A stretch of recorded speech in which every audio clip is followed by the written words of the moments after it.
Hello teachers and welcome back. It's James. It is December 18th, 2020. 1 week till Christmas. Okay, this is my Christmas game setup for my students. I'm going to test my students next week and then let them play these games and let my students play all these games if we have enough time. Okay, let's look at the first game that you saw earlier. It's called Plinko. I bought this wooden board at a Japanese home center.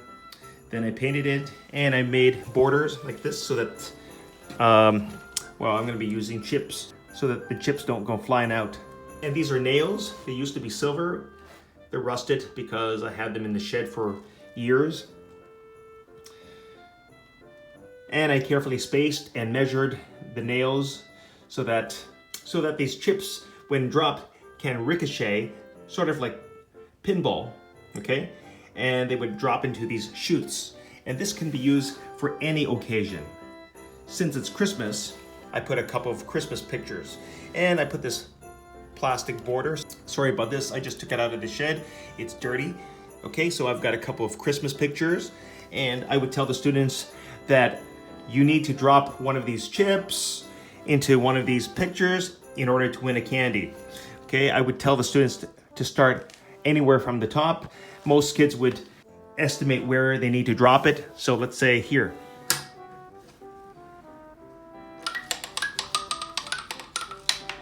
No good, you lose.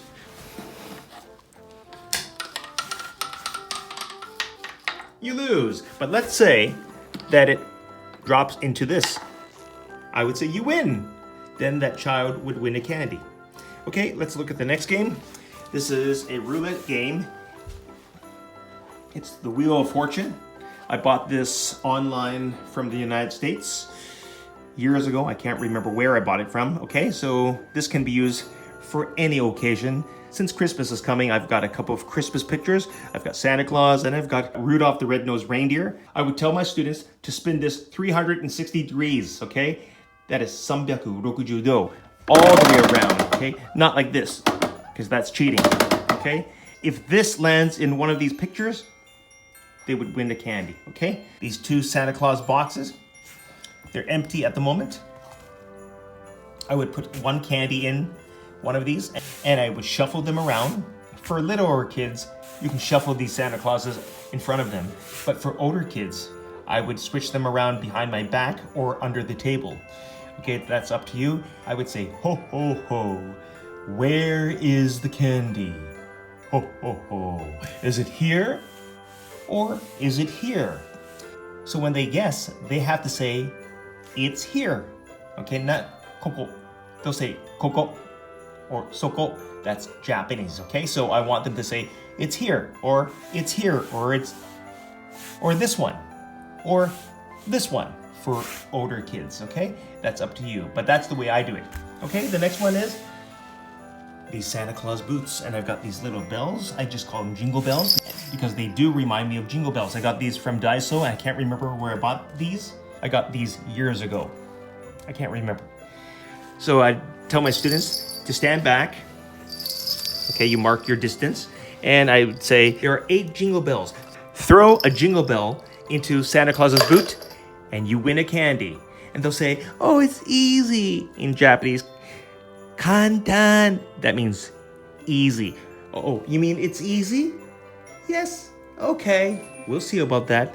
I would place these boots close to the wall, and I would space my students back, and they would throw these jingle bells. Okay, so that's the way I would play this game. Then I have this basketball stand, basketball net. I have got this Christmas decoration. And you need a basketball. Just pump this ball up. It's pretty bouncy, so no dunking. For smaller kids, you can just tell them to stand back, maybe 3 steps. It's up to you, but for older kids, make it tougher. Get them to throw it in from a distance. If it lands like that, that's fine. I think I put too much air, okay? Or what you can do is blindfold the older students and get them to throw it. And if they're fluky, they win. So, oh, you win! Wow, that's amazing! Okay, so the next game is this shooting game. So these cans are actually Pringle chips. Oops. Okay. Pringle chips, and they're decorated with wrapping paper. Pretty simple. And I bought these guns from Toys R Us years ago. I got a shotgun. Kids will love this, especially boys. I mean, they'll love it. Just get them to stand back at a certain distance, and then get them to shoot 1 or 2 or all cans, or you can get them just to knock 1 can down. Okay, that's a lot of fun. Okay, the last game is this Christmas stocking game. I've got a whole bunch of styrofoam chips. Take a look. Okay, I've got a whole bunch of styrofoam chips in there. I think I need to change them. Yeah, they've already shrunk.